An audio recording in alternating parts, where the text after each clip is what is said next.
सभी उपस्थित जनों को हृदय से आभार और नमस्ते अभिवादन। सबसे ज़्यादा शुक्रिया अदा करना चाहूँगा मैं माननीय डॉक्टर रवि प्रकाश जी आर्य जी का। आर्य जी बड़े सहृदय व्यक्ति हैं और उन्होंने एक शब्द में ही मुझे ये कह दिया कि पंडित जी, हमारी हार्दिक इच्छा है कि 14 समुल्लास आपके ज़िम्मे में हो।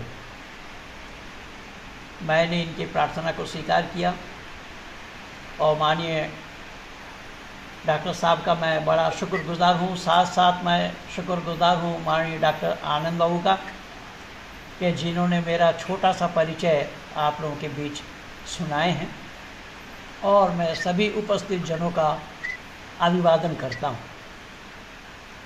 आज ऋषि दयानंद कृत अमर ग्रंथ सत्यार्थ प्रकाश, इसका मैं अमर ग्रंथ इसलिए कहता हूँ कि अनेक लोगों ने अनेक बार अपने प्रयासों से इस किताब पर प्रतिबंध लगाने का प्रयास किया, लेकिन कोई कामयाबी हासिल किसी की भी नहीं हुई। परमात्मा की ऐसी कृपा कि इस ऋषिकृत ग्रंथ को अमर मैं इसीलिए कहा कि ना मालूम हम जैसे कितने लोगों के जीवन को बदले। यही वो सत्यार्थ प्रकाश है। माननीय आनंद बाबू अभी चर्चा कर रहे थे, मैं 83 से इसको संभाल के रखा हूँ। ये वो सत्यार्थ प्रकाश है जिसमें ऋषि दयानंद के चित्र भी दिखाई दे रहे हैं आपको या आप लोगों को, और उर्दू में सत्यार्थ प्रकाश लिखा है। और आपकी इस कार्यक्रम की सूचना मैंने कल सुदर्शन न्यूज चैनल में भी दिया और ये सत्यार्थ प्रकाश को उन लोगों को दिखाया भी जी। इसके अंतिम समुल्लास में जो कुरान के हूबहू आयतें लिखी हुई हैं, और माननीय डॉक्टर आनंद जी मेरे बाबूजी अभी यही बतला रहे थे जी कि मैंने देखा कि इस पुस्तक में एक सन्यासी के चित्र हैं, कुरान से इनका क्या वास्ता पड़ गया। तो मुझे बड़ा कौतूहल हुआ कि आखिर मामला क्या है। तो इसी चैप्टर को ही मैं पढ़ने लगा मनयोग के साथ, और उन दिनों में मैं हिंदी का हा तक नहीं जानता था। आप लोग भी सुनकर आश्चर्यचकित होंगे। मैं 32 साल के बाद, 32 साल आयु के बाद मैं गुरुकुल इंद्रप्रस्थ में आकर के आ ई उर्दू, हिंदी और संस्कृत को सीखा। परमात्मा की असीम अनुकंपा है।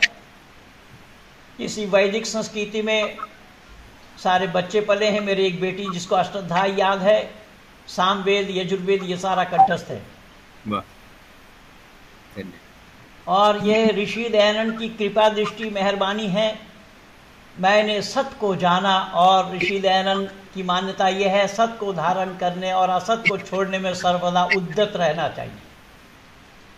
इसको मैंने अरबी जुबान में यूं लिया, खुदू मा सफ़ा वर्गा मा कदर, यानी जहाँ कहीं भी सफाई हो उस सफाई को ले लेना, जहाँ कहीं भी गंदगी हो उस गंदगी से बाज आना, ये इंसानियत है। इसीलिए मैंने यहाँ तक कहा कि यारफुल इंसान बिल मामलात ला बिस्सौम वस्सलात। शरीफ आदमी की पहचान उसके इल्म और उसके बर्ताव से है, उसके रोज़ा नमाज से नहीं। रोज़ा नमाज से आदमी को पहचाना नहीं जाता। आदमी को पहचाना जाता है उसके इल्म से, उसकी शिक्षा से, उसकी विद्या से, उसके व्यवहार से, उसके बर्ताव से। फिर मैंने निवेदन किया कि शरफुल इंसान बिल इल्म वल अदब ला बिल माल वन नसब, कि शरीफ आदमी की पहचान उसके इल्म और उसके व्यवहारिकता ही है। वो खानदानी वजाहत से आदमी को पहचाना नहीं जाता, वो कितना बड़ा ही क्यों ना हो। और ये हमारे और आपके सबके दुनिया वालों के सामने है। ओसामा बिन लादेन बहुत बड़े बाप के बेटे थे। और खुद बड़े आदमियों में से थे। इसीलिए मैंने कहा कि शरफुल इंसान बिल इल्म वल अदब ला बिल माल वन नसब, यानी खानदानी वजाहत और धन रुपया पैसा से आदमी को पहचाना नहीं जाता, आदमी पहचाना जाता है उसका इल्म से और उसके बर्ताव से। माननीय डॉक्टर रवि प्रकाश आर्य जी की इस व्यवहार को मुझे आप लोगों तक पहुंचाया, मैं आप लोगों का तहे दिल से धन्यवाद करता हूं, शुक्रिया अदा करता हूं माननीय डॉक्टर साहब का कि आज इतने लोगों के बीच में, जिन्हें हम बुद्धिजीवी कहते हैं, शिक्षा जगत के बीच में मुझ जैसे एक अदना आदमी को बैठने का सौभाग्य प्राप्त कराया माननीय डॉक्टर साहब। इसलिए डॉक्टर साहब का मैं तहे दिल से धन्यवाद करता हूं। आज 14 समुल्लास के चर्चा मेरे ऊपर माननीय डॉक्टर साहब जी ने सौंपा है और इस कार्यक्रम का जो कि सत्यार्थ प्रकाश से प्रथम समुल्लास से लेकर के आज 30 तारीख 12 से लेकर के आज 30 तारीख को जो हम लोग समाप्ति की ओर हैं, इसलिए हमारे हिंदी के लोकाचार की भाषा में यह कहा जाता है जिसका अंत भला उसका सब भला। तो माननीय डॉक्टर साहब ने वो अंत भला के लिए जिम्मेदारी मुझ पर छोड़ दी। जी जी जी। और मैं आप लोगों को विश्वास दिला रहा हूं कि ऋषिवर देव दयानंद कुरान का का तक नहीं जानते थे, अरबी का अलिफ तक नहीं जानते थे, लेकिन उन्होंने कुरान को जाना इस्लाम जगत के आलिमों के द्वारा। शाह रफीउद्दीन अहमद देलवी जी के कुरान के को उन्होंने पढ़ा और यहां साफ शब्दों में ऋषि लिखते हैं कि मैंने उसे मौलवियों से उर्दू अर्थ लिखवाया, उसका अर्थ देवनागरी अक्षर और आर्य भाषांतर करा के पश्चात अरबी के बड़े बड़े विद्वानों से शुद्ध कराने का करा करके लिखा है। कितनी बड़ी बात ऋषि के हृदय को देखिएगा, ऋषि के कलेजा को देखिएगा। कोई नहीं चाहता कि हम अपने विद्वता का प्रदर्शित न करें, लेकिन ऋषि जी के मन में लेश मात्र भी ऐसी कोई भावना नहीं थी। इसीलिए ऋषि ने यहां तक कहा कि अलग कोई मत या पंथ चलाने का लेश मात्र भी अभिप्राय मुझ में नहीं है। मैं वैदिक सिद्धांत का प्रतिपादन करना चाहता हूं और वो वैदिक मान्यता ब्रह्मा से लेकर के जैमिनी पर्यंत तक ऋषि मुनियों के जो उद्गार हैं, उसी उद्गार का प्रतिपादन करना मैं अवश्य समझता हूं। अगर कोई मत या पंथ चलाना होता तो आज धरती पर इतने चले मतांतर हैं, मैं किसी एक मत का अनुयायी अवश्य होता। ऋषि दयानंद ने इसीलिए इस सत्यार्थ प्रकाश में उन कुरान वालों को, कुरान में क्या कौन कौन सी बातें लिखी हुई हैं, यद्यपि ऋषि ने सब नहीं लिया, केवल 179 क्वेश्चन यहां पर ऋषि ने उठाया है। और मैं आप लोगों को विश्वास दिला रहा हूं कि मैं संपूर्ण कुरान 114 सूरतों को 6636 आयतों को मैं ऋषि दयानंद के पैटर्न में पूरी लिख रहा हूं और मुझे लिखवाने वाले हैं अमेरिका के डीन दीनानाथ जी। और उनका बड़ा प्रयास है, माने भरत सुमाल जी का बड़ा प्रयास है कि पंडित जी ये काम अब तक नहीं हुआ है और आप ही कर सकते इस काम को। तो इसीलिए ये जिम्मेदारी मैं निभाने का प्रयास कर रहा हूं। आप लोगों के सानिध्य से मुझे मिला, मैं जहां से चला वहां से नहीं ला पाया कुछ, लेकिन लिया सभी आप लोगों से। सारा A to Z जितनी भी मान्यता है, सिद्धांत हैं वैदिक, सब गुरुओं के चरणों में बैठ करके मैंने लिया, सीखा, जाना, पाया। इसलिए ऋषि लिख रहे हैं कि इसमें मैंने जो कुरान पर जो विश्वास रखते हैं उन लोगों की मान्यता ये है कि कुरान में सब एक मत है, यानी इस्लाम वाले जितने भी हैं वो सब कुरान पर एक मत हैं। और उसके पश्चात मैंने बड़े बड़े विद्वानों से इसको शुद्ध करा करके लिखवाया है। यदि कोई ये कहे कि अर्थ ठीक नहीं है तो मुझे कहने से पहले उन मौलवियों को जाकर के कहें जिन्होंने इसका अनुवाद किया है। देखिए ऋषि ने क्या सुंदर बातें बताई हैं। ऋषि ने कहा मेरा तो एक भी लफ्ज नहीं है, मेरे द्वारा दिए गए इसमें एक भी शब्द नहीं है, ये शब्द उन मौलवियों के हैं। वहां बड़े बड़े 2 बार लिखा है, बड़े बड़े मौलवियों से मैंने देवनागरी में लिखवाया है, इसलिए इसमें संदेह के लिए अवकाश नहीं है। तो इस्लाम वालों की मान्यता यह है कि इसमें जो कुछ भी है सब सत्य है, लेकिन हम सत्य और असत्य का निर्णय कैसे लेंगे कि जो जो ईश्वर के गुण कर्म स्वभाव के अनुकूल है वो सत्य है और जो उसके विरुद्ध है वो असत्य है। देखिए ऋषि के भाव देखिए, ऋषि ने कितना सुंदर सवाल उठाए हैं जनमानस में कि आए दुनिया के लोगों, हम सत्य और असत्य का निर्णय कैसे ले सकेंगे। बोले सत्य और असत्य का निर्णय हम ऐसे ले सकते हैं कि प्रकृति नियम के अनुकूल जो है वो सत्य है और जो उसका विरुद्ध है वो असत्य है। जैसा, मैं उदाहरण भी देता चलूं, जैसा किसी ने कहा कि आम के पेड़ में देखो इमली लग गया, ऋषि कह रहे हैं कि आम के पेड़ में इमली का लगना प्रकृति नियम के विरुद्ध है। अब ऋषि कह रहे हैं कि जब प्रकृति नियम के विरुद्ध है तो असत है। अब इसके बावजूद भी कोई कहे कि कुंवारी की पेट से संतान जन्म लिया, जो बाइबल में भी आया है और कुरान में भी आया है, कुरान भी माना है इस बात को कि मरियम स्नान कर रही थी, ऐसे अवस्था में अल्लाह का फरिश्ता जिब्राइल गए, मरियम घबराई, घबरा कर कहने लगी कि भाई क्या बात है। बोले मैं तुम्हें एक संदेशा देने के लिए आया हूं। क़ालत रब्बी अन्ना यकूनु ली वलदुन वलम यमससनी बशर क़ाल कज़ालिकल्लाहु यख़्लुक़ु मा यशाअ इज़ा क़ज़ा अमरन फ़इन्नमा यक़ूलु लहु कुन फ़यकुन। अगर मैं ये आयत न सुनाऊं तो फिर आप लोगों को भूत प्रेत का पता नहीं लगेगा, इसीलिए मैं भूत प्रेत का पता भी आप लोगों को बताता चलूं।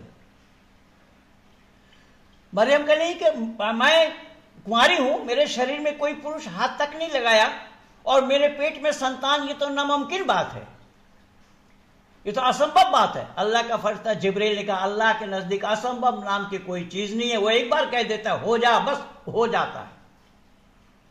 ऋषि दयानंद कह रहे हैं होने के लिए 3 कारण होना चाहिए, एक साधारण कारण, निमित्त कारण और उपादान कारण। 3 कारण के बगैर क्रिया समाप्त। तो ऋषि कह रहे हैं ये प्रकृति नियम के विरुद्ध है। प्रकृति नियम के विरुद्ध होने हेतु ईश्वरीय ज्ञान का होना संभव नहीं। मैं नहीं कह रहा हूं, माफ कीजिएगा, ये ऋषि के उद्गार हैं, ऋषि के विचार हैं। ऋषि कह रहे हैं कि हम सत और असत का निर्णय इसी आधार पर ले सकते हैं, इसलिए जो प्रकृति नियम के विरुद्ध है वो मानने लायक नहीं है। जो जो सृष्टि कर्म के अनुकूल है वही सत्य है और उसके विरुद्ध असत। जैसे बिना माता पिता के संतान का उत्पन्न होना, अब बिना माता पिता के, यहां तो बिना माता पिता के अल्लाह ने कहा कि हमने आदम को बनाया और इसी में प्रथम से यहीं से शुरू हुआ है 14 सबुल्लाह से। तो बिना माता पिता के आदम को बनाया, लेकिन हजरत ईसा को बिना पिता का बनाया। तो सृष्टि के जो क्रम है उसे जानना पड़ेगा हमें। सृष्टि के क्रम एक मैथुनीय है, दूसरा अमैथुनीय है। कुछ अंडे से बच्चे पैदा होते हैं, कुछ गंदगी से, कुछ पसीने से, कुछ मिट्टी के अंदर से। इस तरीके के जो क्रम हैं उस क्रम को ऋषि ने दर्शाया। लेकिन यहां पर बिना पुरुष के समागम के एक स्त्री संतान उत्पन्न करे, ऋषि दयन करें, यह प्रकृति नियम के विरुद्ध है। और यह प्रकृति नियम के विरुद्ध होने हेतु ईश्वरीय ज्ञान का होना संभव नहीं है। ऋषि दयानंद कह रहे हैं सत्य असत्य विषय प्रकाशित करने के लिए ही मैं इसको लिख रहा हूं। ये मत समझना कि मेरे लेश मात्र भी अभिप्राय ये नहीं है कि किसी के दिल में मैं सदमा पहुंचाऊं, किसी के दिल में मैं दुख देना नहीं चाहता, किसी के दिल में दुख पहुंचाने के लिए मैंने नहीं लिखा। मैं लिखा हूं सत्य का ज्ञान कराने के लिए। बिल्कुल जहां सत्य है, इसीलिए मैं भी लिखता हूं। जब इस्लाम जगत के आलिमों को खत लिखता हूं तो उसके ऊपर में लिख देता हूं उन्जुर इला मा काला वला तंजुर इला मन काला, कि मैं कौन कह रहा हूं मुझे ना देखें, मैं क्या कह रहा हूं उस पर विचार करें। ऋषि का मंतव्य भी यही है। ऋषि ने कहा कि मुझे ना देखो, मैं कौन हूं, मैं क्या कह रहा हूं उस पर विचार करो। अगर मेरी बात पर विचार करते हो तो सत्य और असत्य जनमानस में खुल करके उपस्थित होना स्वाभाविक होगा। इसीलिए ऋषि लिख रहे हैं कि इस किताब को, इस सत्याप्रकाश को लिखने के अभिप्राय मुझ में यह है कि लोग सत्य का जानकारी ले लें और सत्य असत्य को जाने। मानव मात्र के लिए सत्य को ग्रहण करने और असत्य को छोड़ने में सर्वदा उद्यत रहना चाहिए। अब ये है ऋषि के उद्गार। जब मैंने देखा कि सत्य को ग्रहण करने में और असत्य को छोड़ने में सर्वदा उद्यत रहना चाहिए मानव मात्र को, तो फौरन मैंने आप लोगों के सानिध्य पाने के लिए सत्य को ग्रहण करने में जरा सा भी देर नहीं लगाई। मैंने देर न लगाते हुए सत्य को ग्रहण किया स्वेच्छा से, और मैंने कहा कि मैं धर्म नहीं, मैं समाज बदल रहा हूं। तो कहने का तात्पर्य ये है कि ऋषि देव दयानंद जो सवाल उठा रहे हैं, वो सवाल सत्याप्रकाश को कहां से शुरू किया उन्होंने, वो देखिए। कुरान के अंदर में जितनी भी सूरा है 114, तो 114 सूरतों के 113 सूरह के प्रथम में लिखा है बिस्मिल्लाहिर्रहमानिर्रहीम, ये बात है। एक सूरह के प्रथम में नहीं है, लेकिन एक सूरह के बीच में है। तो 114 बार बिस्मिल्लाहिर्रहमानिर्रहीम वाक्य आया है। तो ऋषि दयानंद यहां अर्थ लिख रहे हैं कि शुरू करता हूं मैं अल्लाह के नाम से। और ये अर्थ ऋषि दयानंद के नहीं है, मौलाना शाह रफीउद्दीन अहमद के हैं, देलवी जी के। रफीउद्दीन शाह देलवी जी के ही अर्थ किए हुए हैं कि मैं अल्लाह के नाम से शुरू करता हूं। फौरन ऋषि दयानंद टिप्पणी लिख रहे हैं कि शुरू करने वाला अल्लाह कोई है, किसी और अल्लाह के नाम से शुरू किया गया। मैं नहीं कह रहा हूं, ये विचार ऋषि के हैं। ऋषि ने कहा कि अगर यहीं तक की बात समाप्त हो गई होती तो बात थी, तो क्या हम जो पाप आदि कर्म करते हैं, जैसे पशुओं के गले में छुरी चलाते हैं, तो क्या ऐसे पाप आदि कार्य भी उसी अल्लाह के नाम से किया जाए जिस अल्लाह को रहमान और रहीम कहा जा रहा है। अभी सामने आने वाला है बकरीद, और इस बकरीद के मौके पे ना मालूम इस ब्रह्मांड में लाखों और करोड़ों की तादाद में पशुओं के गले में छुरी चलाया जाएगा। और अफसोस की बात तो यह है कि ऋषि कह रहे हैं कि छुरी भी चलाया जाए और वो भी अल्लाह के नाम से। और कौन अल्लाह? तो ऋषि इसी कुरान से ही हवाला दे रहे हैं कि अर्रहमानिर्रहीम, वो रहम करने वाला मेहरबान। तो ऋषि ने कहा अगर अल्लाह रहम करने वाला मेहरबान है तो अल्लाह ने उन पशुओं पर तो रहम किया नहीं, अगर अल्लाह पशुओं पर रहम करते होते फिर उन पशुओं के गले में छुरी चलाया जाना संभव क्यों और कैसा होता। एक बात और कि अगर अल्लाह ने रहम किया, अल्लाह ने उन पशुओं पर रहम किया और मुसलमान उसके गले में छुरी चला रहे हैं, तो मतलब ऐसा हुआ खुदा के ऊपर खुदकारी करना, अर्थात अल्लाह जिस पर रहम करे और उसी अल्लाह के रहम किए पशु पे गोली गले में छुरी चलाना, इसका मतलब खुदा के ऊपर खुदकारी हो रही है। तो ऋषि कह रहे हैं ये भी संभव नहीं है, ये मानवता से बही है। ऋषि दयानंद कह रहे हैं ये मानवता से बाहर की बात है। क्यों कि वैदिक परंपरा में आत्मवत् सर्वभूतेषु कहा गया है, समस्त आत्माओं को अपनी आत्मा के समान जानना। अगर समस्त आत्माओं को अपनी आत्मा के समान ये लोग जानने वाले होते तो पशुओं के गले में छुरी चलाया जाना क्यों और कैसा संभव होता। केवल इतना ही नहीं, ऋषि वरदेव दयानंद और लिख रहे हैं कि वो कुरान अल्लाह ने शुरू किया है सूरा फातिहा से, जबकि सूरा फातिहा यहाँ इस कुरान में वर्तमान जो कुरान है उस कुरान में सबसे पहला सूरा दिखाया गया है, लिखा गया है, लेकिन ये रेगुलेशन ऑर्डर ऑफ कुरान में ये सूरा 5वां नंबर की सूरा है। ये सूरा 5वां नंबर पे अल्लाह ने उतारी थी, यहाँ प्रथम नंबर पे लगाया गया। तो ऋषि ने कहा हमें आपत्ति नहीं, प्रथम नंबर ही सही। तो लोग प्रथम नंबर में क्या लिखा है,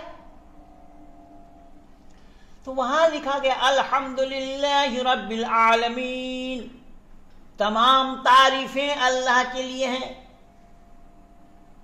अर्रहमानिर रहीम, के रहम करने वाला मेहरबान कौन, अल्लाह के लिए कहा जा रहा है। सूरा फातिहा जो पहला सूरा है कुरान के अनुसार, तो उसमें जो ये बातें लिखी हुई हैं उसमें यह बताया जा रहा है कि तमाम तारीफें, तमाम प्रशंसा अल्लाह के लिए है। और अल्लाह कौन है, तो परिचय बताया, वो रहमान और रहीम है, रहम करने वाला मेहरबान है। आगे लिखते हैं मालिक यौमिद्दीन। तो ऋषि दयानंद कह रहे हैं अगर अल्लाह वो यौम जज़ा के मालिक हैं, कयामत के दिन के मालिक हैं, तो इस समय के मालिक कौन।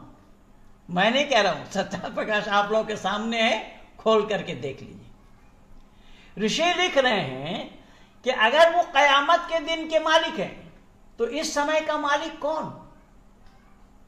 आगे लिखा इहदिनस सिरातल मुस्तकीम। ऋषि हम कमाल कर रहे हैं, इहदिनस सिरातल मुस्तकीम, कि हमें सीधा रास्ता बता।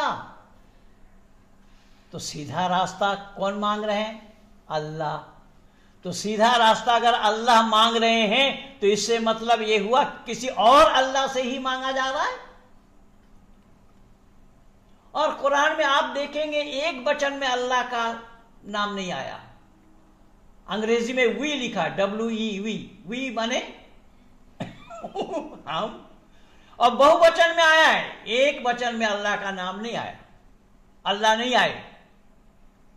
तो मालिक यौमिद्दीन, यौम जज़ा के मालिक, इहदिनस सिरातल मुस्तकीम, हमें सीधा रास्ता बता। अब जिस अल्लाह पर दुनिया के लोग भरोसा कर रहे हैं, जो अल्लाह दुनिया का बनाने वाला, दुनिया का चलाने वाला और सबका रिज्क देने वाला, सबका मालिक है, जब वही खुद रास्ता भटके हुए हैं तो वो रास्ता दुनिया को क्या दिखाएंगे। अगर वो रास्ता भटके हुए ना होते तो वो स्वयं अपने लिए ये क्यों कहते कि इहदिनस सिरातल मुस्तकीम, हमें सीधा रास्ता बता। अब जिनको सीधा रास्ता खुद होगा, खुद का होगा, निजी होगा, वो किसी से और रास्ता क्यों मांगेंगे। फिर इय्याका नअबुदु व इय्याका नस्तईन, देखिए और कमाल की बात है, क्या क्या कमाल किया है यहाँ कि इय्याका नअबुदु व इय्याका नस्तईन, हम तेरी इबादत करते हैं और तुझी से मदद चाहते हैं। ये कौन कह रहे हैं, अल्लाह। अगर ये कोई कहे कि ये तो मानव के लिए है, इंसानों के लिए है, कि इंसानों के लिए दुआ है। भाई इंसानों के लिए दुआ है तो फिर ये कहना पड़ेगा ये आयत करीमा नहीं है, ये कहना पड़ेगा कि ये कुरान की आयत नहीं है। अगर कुरान की आयत है और अल्लाह ने यही बात कही तो फिर हमारे लिए दुआ हम ये क्यों और कैसे माने, क्यों और कैसे कहने जाएं। इसलिए इय्याका नअबुदु व इय्याका नस्तईन, क्या है अल्लाह हम तेरी इबादत करते हैं और तुझी से मदद चाहते हैं। अब अल्लाह भला किस अल्लाह की इबादत करते हैं? तो अल्लाह अगर इबादत कर रहे हैं तो किसी और अल्लाह के लिए इबादत कर रहे हैं, किसी और अल्लाह की इबादत कर रहे हैं और मदद भी चाह रहे हैं उससे। वो खुद मददगार नहीं है। अल्लाह अगर खुद मददगार होते वो औरों से उनको मदद की क्या जरूरत। कि सिरातल लज़ीना अनअमता अलैहिम गैरिल मग़दूबि अलैहिम वलद्दालिन, और उन लोगों का रास्ता देखा। देखिए ये भी बताया जा रहा है कि किन की रास्ता चाहिए उनको, कि उन लोगों का रास्ता बता जो लोग तेरे रास्ते पे चले थे, जिन पर तूने इनाम फरमाया है, जिन पर तूने रहम किया है, जिन पर तेरी मेहरबानी है, उन लोगों का रास्ता बता। और हमें उन लोगों का रास्ता न बता जो भटके हुए हैं। कमाल है। ऋषि कह रहे हैं कि जब अल्लाह की ये दशा है तो अल्लाह दुनिया को क्या दिशा निर्देश करते होंगे। यहां तो अल्लाह के लिए वो भटके हुए लोगों के रास्ते से खुद बचना चाह रहे यानी भटके हुए लोगों के रास्ते से अल्लाह खुद बचना चाह रहे हैं, जिसको अल्लाह कहा जा रहा है, जिसको रहमान और रहीम कहा जा रहा है, जिसको यौम जज़ा के मालिक कहा गया। तो उनसे ये इल्तिजा की जा रही है, प्रार्थना की जा रही है। लेकिन ऋषि के उद्गार नहीं किए। ऋषि कह रहे हैं कि उसी से प्रार्थना करना चाहिए। कौन से? कि ओम विश्वानि देव सवितर दुरितानि परासुवा यद भद्रम तन्न आसुवा। हे सकल जगत का उत्पत्ति करता, समग्र ऐश्वर्य युक्त, शुद्ध स्वरूप, सब सुखों का दाता परमेश्वर। देखिए जब विश्वानि देव शब्द आया है, मैं तो कहता हूं विश्व के देवता इतना अर्थ लेते तो भी बात पूरी हो जाती, लेकिन ऐसा नहीं किया। ऋषि ने परमात्मा का परिचय दिया कि हे दुनिया के लोग आओ हम जाने कि वह परमात्मा कौन है। परमात्मा को जाने बगैर उस परमात्मा की उपासना किया जाना संभव नहीं, उस परमात्मा को पाया जाना संभव नहीं, उस परमात्मा का सानिध्य लाभ करना संभव नहीं। जहां तक परमात्मा को पाने की बात है, बोले अरे ये तो तुम भ्रमित हो, परमात्मा खोने की वस्तु नहीं है, तो पाने की बात क्यों कर रहे हो। क्या कमाल किया है ऋषि ने कि परमात्मा खोने की वस्तु नहीं है, पाया तो उसको जाता है जिसे हम खो बैठे हैं, लेकिन वो परमात्मा तो खोने की वस्तु नहीं है। हाँ तुम्हारी अकल मारी गई, बुद्धि मारी गई कि तुमने उसको जाना नहीं, इसीलिए तुम भटक रहे हो। दूरी तीन प्रकार के हैं, ज्ञान की दूरी, समय की दूरी और काल की दूरी। ऋषि कह रहे हैं कि अगर सच्चाई को जानना है तो वेद के सानिध्य में आओ, इससे कोई और रास्ता नहीं है। नाना पंथ विदते आयनाय, क्या अनेक रास्ता सही और सच्चा नहीं है। सही और सच्चा रास्ता केवल एक है, एक है, एक है, अद्वितीय है। तो ऋषिवर देव दयानंद कह रहे हैं कि केवल इतना ही नहीं, ऋषि और कह रहे हैं कि सूरा बकर में अल्लाह ने लिखा अलिफ लाम मीम, ये हुर्फे मुतक़त्तिआत कहा जाता है। ये तीन अक्षर हो सकता है या तो एक अक्षर। इन अक्षरों का तो अल्लाह के सिवा किसी को मालूम नहीं, हजरत मोहम्मद साहब को भी पता नहीं, किसी भी मुसलमान को मालूम नहीं है। अगला शब्द आया ज़ालिकल किताबु ला रैब फीह, कोई शक व शुबा की गुंजाइश नहीं इस किताब में। ऋषि कह रहे हैं कि इस किताब में शक व शुबा की गुंजाइश नहीं, आप बतला रहे हैं। और इसमें अगर शक हो तो बीच में जाने से पढ़ने पर तभी तो पता लगेगा। आपने तो पहले ही कह दिया शक व शुबा की गुंजाइश नहीं। जैसा किसी ने किसी को शरबत दी और शरबत पीने से पहले कहा मैं इसमें थूका नहीं हूं इसमें मैंने थूका नहीं, ये बिना थूक वाली शरबत है, पीजिए आप। तो संदेह करेंगे कि नहीं पीने वाला। यहां भी वही बात हो रही है। अल्लाह कह रहे हैं ज़ालिकल किताब ला रैब फीह, कोई शक व शुबा की गुंजाइश नहीं इस किताब के अंदर। लेकिन उस किताब में शक है या नहीं, यह मैं आज आप लोगों के सामने स्पष्टीकरण दूंगा। इसमें शक की गुंजाइश है या नहीं। इसमें शक यह है वइज़ क़ाल इब्राहीम रब्बि अरनी कैफ़ तुहिल मौत क़ाल वलम तुमिन क़ाल बला वलाकिन लियत्मइन्ना क़ल्बी क़ाल फ़ख़ुज़ अर्बअत मिनत तैर फ़सुरहुन्न सुम्मा इजअल अला कुल्लि जबलिन मिनहुन्न जुज़अन सुम्मा दुहुन्न यातिनका सअया। यानी एक पैगंबर किसी गांव से चले जा रहे थे, जिस गांव से गुजर रहे थे गांव के सारे लोग मरे पड़े थे, औंधे मुंह पड़े थे छत पर। अल्लाह का फरिश्ता ने अल्लाह से कहा कि अल्लाह आप मरे हुए को जिंदा कैसे करते हैं।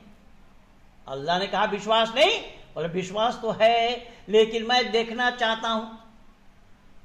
तो ठीक है, देखना चाहते हो तुम आगे जाओ, आगे तुम्हें एक पेड़ मिलेगा और तुम जो गधा को साथ लिए जा रहे हो पेड़ के जड़ में बांध देना उसकी रस्सी, और जो सामान है तुम्हारे पास उसको रख देना। तो ऐसा ही किया, वो जा करके वहां बैठ गया। पेड़ के नीचे बैठने से ठंडी ठंडी हवा लगी तो उस बेचारे को नींद आ गई। नींद आने के बाद अल्लाह ने उसकी रूह निकाल ली। ये सुबह का वक्त था और सूरज डूबने से पहले, सूरज गुरूब होने से पहले उसके अंदर में रूह अल्लाह ने डाल दी और उससे पूछा कितने दिन सो रहे हो। उसने बोला अल्लाह एक दिन भी पूरी नहीं हुई। अल्लाह ने कहा अरे एक दिन, तुम्हें सोते सोते 100 साल हो गया। इसका प्रमाण कि तुमने जो गधा को बांध रखा था, देखो वो गधा का पिंजर पिंजर दिखाई दे रहा है, हड्डी हड्डी हो गया 100 साल में गधे का। लेकिन आप सब विद्वान जनों से मैं करबद्ध प्रार्थना करता हुआ कुरानी इस किस्सा को आप लोगों के सामने रख रहा हूं। क्या अल्लाह ने फरमाया गधे का तो कंकाल बन गया, लेकिन वो व्यक्ति जो खाने पीने का सामान रखा था वो सड़ा गला नहीं, बिल्कुल तरोताजा रहा। आप अंदाजा लगाइए आप विद्वान जन, 100 साल में जब गधे का कंकाल बन गया और उस पैगंबर का क्यों नहीं बना? ये भी तो स्वाभाविक है। जो पैगंबर बोल रहा था उसका कंकाल नहीं बना, उसका पिंजर पिंजर हड्डी हड्डी नहीं दिखाई दे रहे गधे के लिए। और गधे के ये दिखाई दी, बोले मैं इस पर खाल चढ़ा दूंगा, मांस भी चढ़ा दूंगा, लेकिन देखो तुम्हारा जो खाने का सामान था वो बिल्कुल तरोताजा रहा, सड़ा गला नहीं। अब दुनिया में कौन ऐसे इंसान होंगे जो इसे सच मानेंगे? ऋषि कह रहे हैं कि इसीलिए मुझे संदेह हुआ है। ऋषि कह रहे हैं इसीलिए मुझे संदेह हुआ है। भले ही अल्लाह ने कह दिया होगा ज़ालिकल किताब ला रैब फीह, कोई शक व शुबा की गुंजाइश नहीं, ये भले ही अल्लाह ने कह दिया, लेकिन जब मैं उसके अंदर पढ़ते पढ़ते जब बीच में आया तो मुझे ये किस्सा दिखाई पड़ी। एक किस्सा नहीं, ऐसे अनेक किस्सा है, क्योंकि कुरान खुद गवाह है। नहनु नकुस्सु अलैका हसनल क़सस बिमा औहैना इलैका हाज़ल कुरआन व इन कुन्त मिन क़ब्लिही लमिनल गाफ़िलीन। अल्लाह ने कहा मैं इस कुरान के माध्यम से एक मनोरम किस्सा बयान कर रहा हूं, मनोरम किस्सा। और ये कुरान किस्सा और कहानी की किताब है। और ये मनोरम किस्सा इसलिए है कि यूसुफ नाम का एक पैगंबर हुए उन यूसुफ के और 11 भाई थे, सौतेले भाई थे, क्योंकि यूसुफ के पिता का नाम था हजरत याकूब। याकूब की 2 शादी थी, दोनों बहनों को शादी किया था उन्होंने। एक का नाम लाया और दूसरे का नाम राहिल। एक से यूसुफ और बुनियामीन पैदा हुए और एक से 11 पैदा हुए। यूसुफ ने एक दिन ख्वाब देखा कि सूरज, चांद और 11 सितारा मुझे सीधा कर रहे हैं। अब दुनिया वालों को यह समझना पड़ेगा कि सूरज, चांद और सितारा ये जड़ है या चेतन। अब जड़ से किसी के सामने में सीधा करना या करवा देना अल्लाह का, ये सच क्यों और कैसा संभव है? इसलिए किस्सा केवल यही तक ही नहीं रुके अल्लाह, और उस यूसुफ के लिए बताया जा रहा है कि भाई लोग उससे ईर्ष्या करते थे तो उसको मारने के लिए जंगल में ले गए और उसका कुर्ता उतार कर उसको कुएं में डाल दिया और एक भेड़िया मार करके उसके खून से कपड़े को रंगा कर बाप के पास ले आया, जबकि बाप जाने से मना कर रहे थे। तो बाप को भी संदेह हुआ, लेकिन जब कुआं में डाल दिया, वहां कुछ लोग राहगीर आए, कुआं में डोल डाला, पानी की जगह बच्चा उठ करके आया निकल करके। जब बच्चा निकल करके आया तो वो लोग पर आश्चर्यचकित हुए। उन लोगों ने, मैं बहुत शॉर्ट में बता रहा हूं, उन लोगों ने उस बच्चे को मिस्र के बाजार में बेचा। मिस्र के बाजार में बेचा। जो मिस्र का बादशाह था जिसका नाम था अजीज, उसने खरीदा। अब उसने खरीदा, अपने पास रखा। बड़ी लंबी कहानी है, 111 आयतें हैं इसके। लेकिन जो अजीज की पत्नी थी, वो अजीज की पत्नी यूसुफ पर आशिक हो गई। जब यूसुफ पर आशिक हो गई तो यूसुफ ने मना किया कि नहीं, ऐसा नहीं, पर वो मानने वाली नहीं थी। तब जो आपस में कानाफूसी करने लगे लोग, और उनके सहेलियां कहने लगी कि एक नौकर है, एक दास है, एक सेवक है, इस पर तुम मोहित हो रही है। तो बोले अरे तुम लोग नहीं जानते हो बात क्या है। तो महिलाओं के हाथ में फल और छुरी दे करके लाइन से बिठा दिया और यूसुफ को ले जाया जा रहा है। अब महिलाएं यूसुफ के हुस्न को देखकर, उसकी खूबसूरती को देखकर, हैंडसम चेहरा को देख करके फल काटने के बजाय सब उंगली काट डाले। ये किस्सा है। केवल इतना ही नहीं, जुलेखा ने, जब उस अजीज के पत्नी का नाम था जुलेखा, उस जुलेखा ने जब यूसुफ को अपने कमरे में लाई और उसको बोला कैसे ऐसी बातें, अल्लाह ने 3 आयत, जहां पंखा लटक रहा है उसमें आयत अल्लाह ने लिखवा दी। यानी अल्लाह को पहले से लिखवाने का मतलब ये हुआ कि अल्लाह को पता था कि मेरा पैगंबर देख सकते हैं। तब यूसुफ जब ज़ारबंद खोलने के लिए जा रहा है तो वहां बताया गया कससुल अंबिया नाम की किताब में कि या यूसुफ लवफ़क़्तल ख़तिय्यत यमहुल्लाहु इस्मिका मिन दीवानिल अंबिया, ऐ यूसुफ ये काम न करो, अंबियाओं के खाता से तुम्हारा नाम काटे जाएंगे, यानी पैगंबरों के खाते से तुम्हारा नाम काटा जाएगा। अब इससे अंदाजा लगाइए, इसीलिए कुरान को भी कहना पड़ा, नहनु नक़ुस्सु अलैका हसनल क़सस बिमा औहैना इलैका हाज़ल कुरान व इन कुन्त मिन क़ब्लिही लमिनल गाफ़िलीन। मैं कुरान के माध्यम से एक मनोरम किस्सा बयान कर रहा हूं, जिस किस्से से तुम गाफिल थे, जिस किस्से को तुम नहीं जानते थे। ये किस्सा है। अब जिस अल्लाह के लिए रहम करने वाला, मेहरबान बताया गया, इतना कुछ बताया गया है, वो अल्लाह हजरत नूह के कौम के लोगों को दरिया में डुबो रहे हैं। अच्छा, किसी आदमी को, इंसान को दरिया में डुबोना दयालु का काम होगा या निष्ठुर का? और ये काम अल्लाह का है। और एक नहीं, ऐसा लूत के जमाने में जब पुरुष पुरुषों से बदफेली करते थे, समलैंगिकता का व्यवहार करते थे, जिसका समर्थन आपके मौलाना अग्निवेश ने भी किया था, तो अल्लाह को रास नहीं आया। अल्लाह ने फरिश्ता भेज दिया उस कौम को तबाह करने के लिए, और ऊपर से पत्थर बरसाया, आसमान से पत्थर बरसाया। उनके नाम भी लिखे हुए थे, जिन जिन लोगों के नाम लिखे थे उनके सर पे गिरा। यह अल्लाह का काम है। केवल इतना ही नहीं, हजरत इब्राहिम के जमाने में भी नमरूद के साथ यही हुआ, नमरूद को भी तबाह कर दिया। मूसा के काल में भी यही हुआ कि फिरौन के लश्करों को और फिरौन को दरिया में डुबो कर मारा। अब दुनिया वालों को यह निर्णय लेना पड़ेगा कि जिस अल्लाह को रहमान और रहीम कहा जा रहा है, ऋषि दैनन कह रहे हैं अगर ये सब गुण, किसी को मारने के गुण अगर अल्लाह में है तो वो हो सकता है अल्लाह हो जाए, लेकिन परमात्मा नहीं होंगे, क्योंकि परमात्मा का स्वाभाविक गुण है जीवों पर दया करना। जीवों पर दया करना यह परमात्मा का स्वाभाविक गुण है। इसलिए ओम परमात्मा का निज नाम है, मुख्य नाम है। ओम के मानी है सर्वरक्षक। तो ऋषि दयानंद का कहना है, ऋषि दयानंद की मान्यता है 14 समुल्लास में उन कुरान के बातों को, चुनिंदा बातों को उठाकर ऋषि दयानंद ने अपने अमर ग्रंथ सत्या प्रकाश में रखा है और बताया है अगर ये सब गुण अल्लाह में है तो भाई वो अल्लाह तो हो सकते हैं लेकिन परमात्मा नहीं होंगे,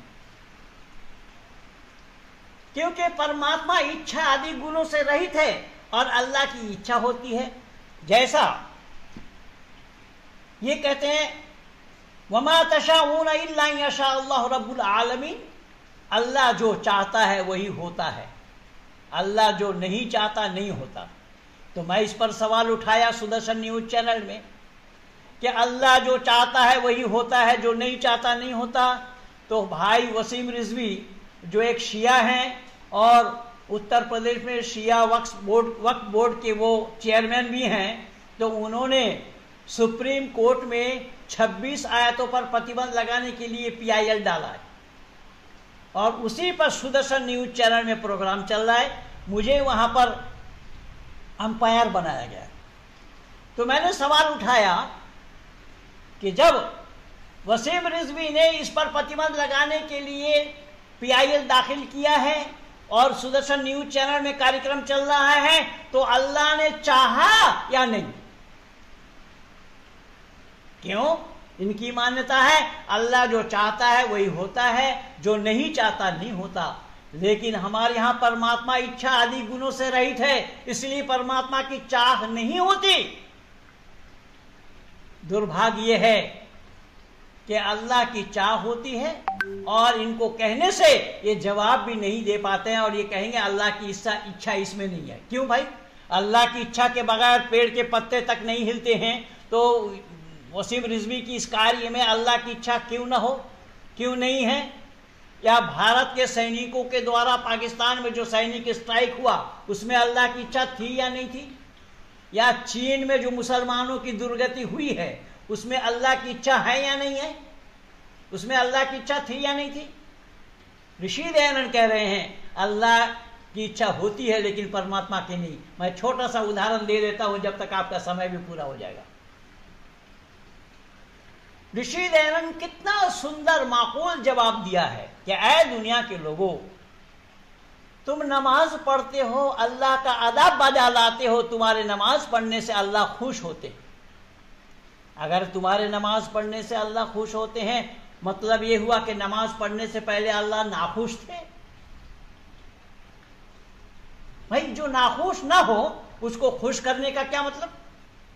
मतलब यह हुआ कि कभी वो नाखुश, कभी खुश, कभी राजी, कभी नाराजी, तो उसमें तब्दीली आ जाएगी, परिवर्तन आ जाएगा, चेंजिंग आ जाएगा। जो परमात्मा में चेंजिंग है तो वो परमात्मा नहीं होगा, क्योंकि परमात्मा सदा सर्वदा एक रस में ही रहने वाला है। इसीलिए ऋषि दयानंद ने आनंद स्वरूप शब्द लिखा है कि परमात्मा आनंद से वंचित नहीं होते हैं, वो सदा सर्वदा एक रस में ही रहने वाले हैं, वो आनंद स्वरूप है।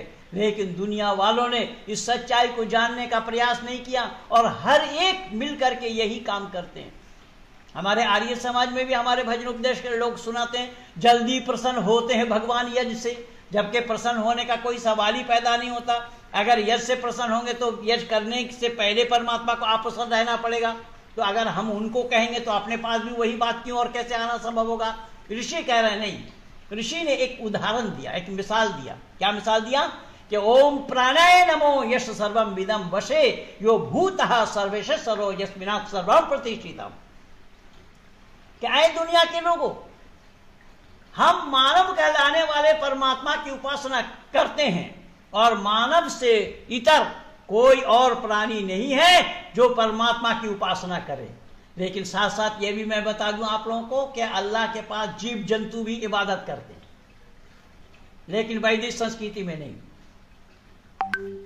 ऋषि का कहना यह है कि वो परमात्मा ब्रह्मांड का रचनाकार है, रचयिता है, स्थिति करता, प्रलय करता और मनुष्य मात्र के किए हुए कर्मों का फल दाता है। इस ब्रह्मांड को रचना के बाद ब्रह्मांड को अपने काबू में किया हुआ, अपने वश में किया हुआ है।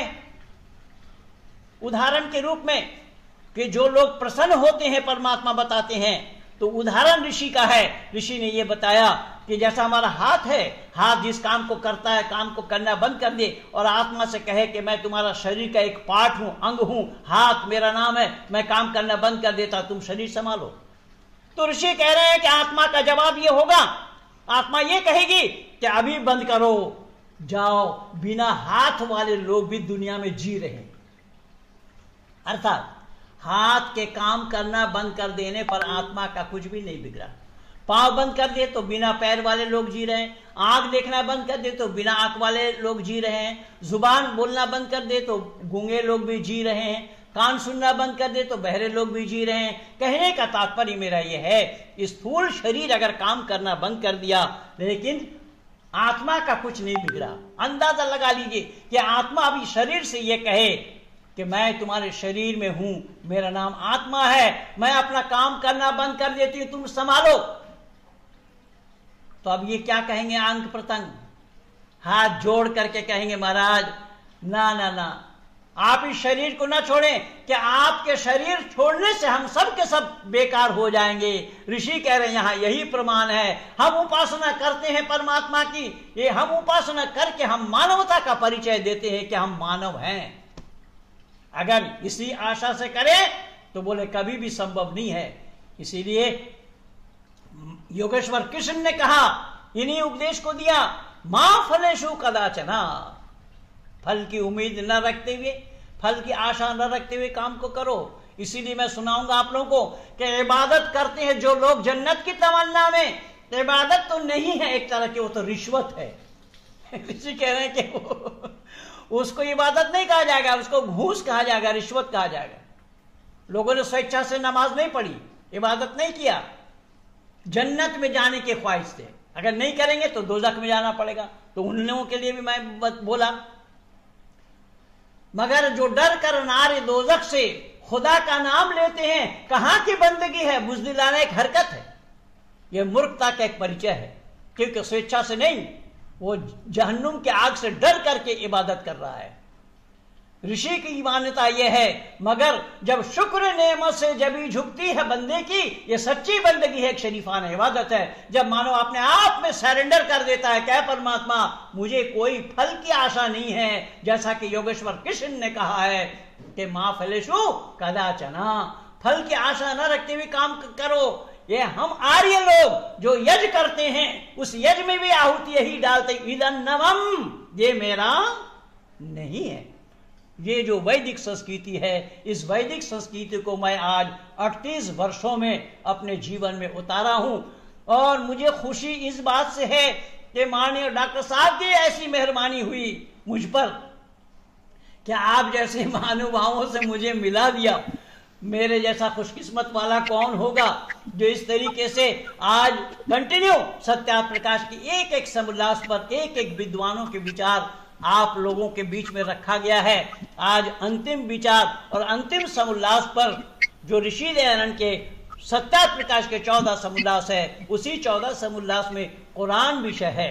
उस कुरान विषय को मैंने थोड़ा सा समझाने का या बतलाने का प्रयास किया है और ऋषि के इन उद्गारों को आप लोग सब जगह तुलना करके देखेंगे तुलना करके देखेंगे कि ऋषि की मान्यता क्या है और ऋषि जो वैदिक परंपरा है, उन वैदिक परंपरा ऋषियों की परंपरा को उठा करके हम मानव कहलाने वालों के सामने में दिया है और ये बताया कि सत्य को ग्रहण करने में और असत को छोड़ने में सर्वदा उद्यत रहना चाहिए। केवल इतना ही नहीं, ऋषि और लिख रहे हैं कि संसार का उपकार करना इस समाज का मुख्य उद्देश्य है। शारीरिक, आत्मिक और सामाजिक उन्नति करना, ये मान्यता आज मानव कहलाने वालों के पास नहीं है।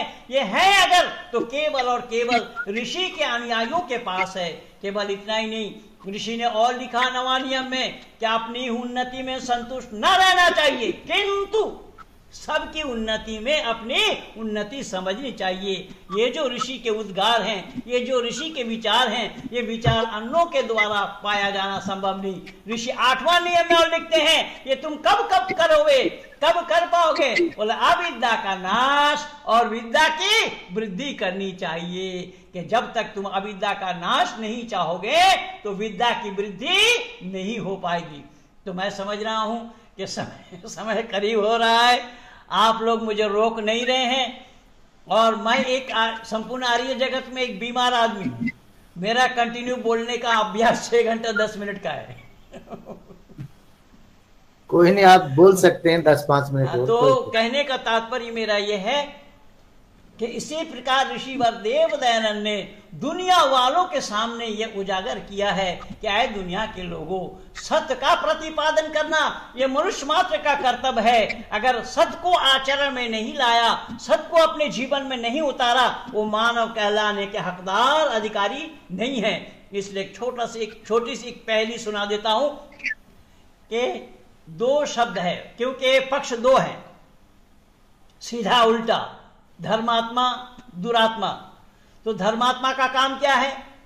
धर्म का प्रचार करना। जैसे आप सारे लोग सब काम काज छोड़ करके यहां समय लगा रहे हैं कि हम अकेले सुखी न रहें, अपितु सुख को बांटे, दुनिया वालों को सुख पहुंचाना चाहते हैं आप लोग। और ये ऋषि मान्यता हमारे और आपके बीच में यही है, ऋषि मान्यता कि हम खुद सुखी न रहें, सुख को बांटें। इसी आधार पर धर्मात्मा का काम है दुरात्मा के बारे में सावधानी बरतने के लिए लोगों का उपदेश देना, लोगों को यह कहना कि दुरात्मा के चक्कर में मत पड़ो, दुरात्मा के बहका में मत आओ। ये धर्मात्मा का काम है। इत्तेफाक की बात है कि धर्मात्मा कहीं उपदेश देने के लिए जा रहे थे, पैदल का रास्ता था, सड़क चलते चलते उन्होंने एक आवाज सुनी कि मुझे बचा लो। तो ये आवाज सुनते ही ये घबरा गए कि कौन है भाई, बचाने की बात कह रहे हैं ये। वो पीछे आगे जाने के बजाय पीछे लौटे तो देखा सड़क के किनारे एक आदमी लहू लहान अवस्था में पड़ा हुआ, क्षत विक्षत अवस्था में पड़ा हुआ। उसे देख करके वो घबरा गए, डर करके ये सोचने लगे शायद कोई चोर डाकू दस्यु होगा, मारना चाहा किसी ने, मरा नहीं, वो जिंदा है, तो उसको क्या करना है, वो छोड़ के जाने लगे। जब छोड़कर जाने लगे फिर उस आदमी ने कहा कि धर्मात्मा मुझे बचा लो, मैं तुम्हारा छोटा भाई हूं। अब धर्मात्मा में कौतूहल पैदा हुआ कि भाई मेरा कोई भाई नहीं, ये कह रहा है कि मेरा छोटा भाई है। तो उसके नजदीक गया, उसके नजदीक जाकर के कहा कि भाई तुम्हें मैं बचाऊं, पर तुम हो कौन, तुम्हारी ये दशा क्यों है? बोले वो सब मैं बाद में बताऊंगा, आप पहले मुझे बचाओ। तो बोले नहीं, जब तुम बताओगे नहीं तो कैसे बचाएंगे? तो उसने बोला मैं हूं शैतान। अब धर्मात्मा शैतान सुनते ही तो घबरा गए और कहा कि ला हौला वला कुव्वता इल्ला बिल्लाहिल अलील अजीम। अरे हम तो अल्लाह से भी पनाह मांगते हैं कि शैतान के चक्कर में हम ना फंसे, हम ना पड़े, और दुनिया वालों को भी शैतान के चक्कर से छुड़ाना चाहते हैं। तो तुम शैतान हो, हम कैसे बचाएंगे? वो छोड़कर जाने लगा। फिर उसने बोला धर्मात्मा मैं सही बता रहा हूं कि अगर मैं मर गया तो तुम भी मर जाओगे। अब धर्मात्मा तो चक्कर में पड़ गए कि भाई तेरे मरने से मैं क्यों मरूं? बोले बस यही तो बात है। अरे तुम तो दुनिया वालों के पास जाते हो, मेरे बारे में मेरे नाम से प्रचार करते हो कि दुरात्मा के चक्कर में मत पड़ना, और मैं ही वही दुरात्मा, मैं अगर मर गया तुम अपनी दुकान कहां चलाओगे? इसलिए बंधु याद रखना, ये ऑल्टरनेट व्यवस्था हमेशा हमेशा के लिए है और हमेशा हमेशा के लिए रहना है। धर्मात्मा अगर प्रचार प्रसार में वृद्धि करे तो दुरात्मा के प्रचार प्रसार में ऑटोमेटिकली कमी आ जाएगी। और कहीं धर्मात्मा प्रचार छोड़कर बैठ जाए तो दुरात्मा की वृद्धि होगी। इसीलिए आप सभी धर्मात्माओं से मैं करबद्ध प्रार्थना करूंगा कि हम लोगों से जितना हो सके, जहां तक हो सके, धर्म के प्रचार और प्रसार में इसी प्रकार ऋषि व देव दयानंद के बताए हुए मंत्र को उजागर करते हुए विश्व का कल्याण एकमात्र उद्देश्य है, संसार का उपकार करना। इसमें शारीरिक, आत्मिक और सामाजिक उन्नति ऋषि ने लिखा है कि शारीरिक, आत्मिक और सामाजिक उन्नति। लेकिन आज देखा गया है कि लोग टांग बदल बदल करके सामाजिक उन्नति कर रहे हैं। ऋषि कह रहे नहीं, नहीं ऐसा नहीं होगा। पहले शारीरिक उन्नति तुम्हारी होनी चाहिए। तुम्हारा शरीर ठीक नहीं है, तुम्हारा आत्मा भी ठीक नहीं होगा तो सामाजिक उन्नति क्या करोगे? इसीलिए शारीरिक उन्नति पहले, बाद आत्मिक उन्नति उसके बाद और सामाजिक उन्नति उसके बाद। इसीलिए मैं आप लोगों का कीमती समय को और जाया न करता हुआ मैं यही कहूंगा कि आप लोग हमें हृदय से विदा कीजिए, मगर हृदय से मत जुदा कीजिए। भली बात जितनी भी निकले हो मुख से, कृपा कर उसे आप अदा कीजिए। और कटु बात जितनी भी निकले हो मुख से, दया कर उसे आप छोड़ दीजिएगा। इन्हीं शब्दों के साथ आप सब लोगों का अभिवादन करते हुए, नमस्ते करते हुए मैं अपनी वाणी को विराम दे रहा हूं। आप सबको